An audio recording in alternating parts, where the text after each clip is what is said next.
Hello বন্ধুরা, তো প্রতিদিনের মতো আজকেও আমি চলে এসেছি আমার লাঞ্চ থালি নিয়ে। তো আজকে শুক্রবারের লাঞ্চে আমার কি কি রয়েছে চলো সেটাই তোমাদের সাথে শেয়ার করি।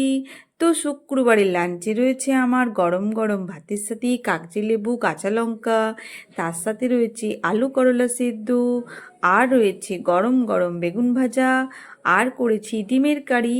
তো ডিমের কারিটা আমি একদম মাখা মাখা করেছি, তার সাথে আলু দিয়েছি আর পটল দিয়েছি, আর একদম শুকনো শুকনো করে ডিমের কারিটা করেছি।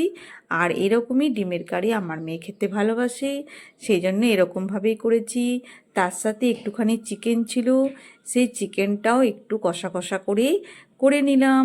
তো কেমন লাগলো আমার শুক্রবারের লাঞ্চ থালি? শুভ দুপুর বন্ধুরা, সবাই ভালো থেকো, সবারই দিন খুব ভালোভাবে কাটুক। কাল আবার দেখা হবে। তো আজকের লাঞ্চের থালিটা কেমন লাগলো অবশ্যই কমেন্ট করে জানিও। গুড বাই বন্ধুরা।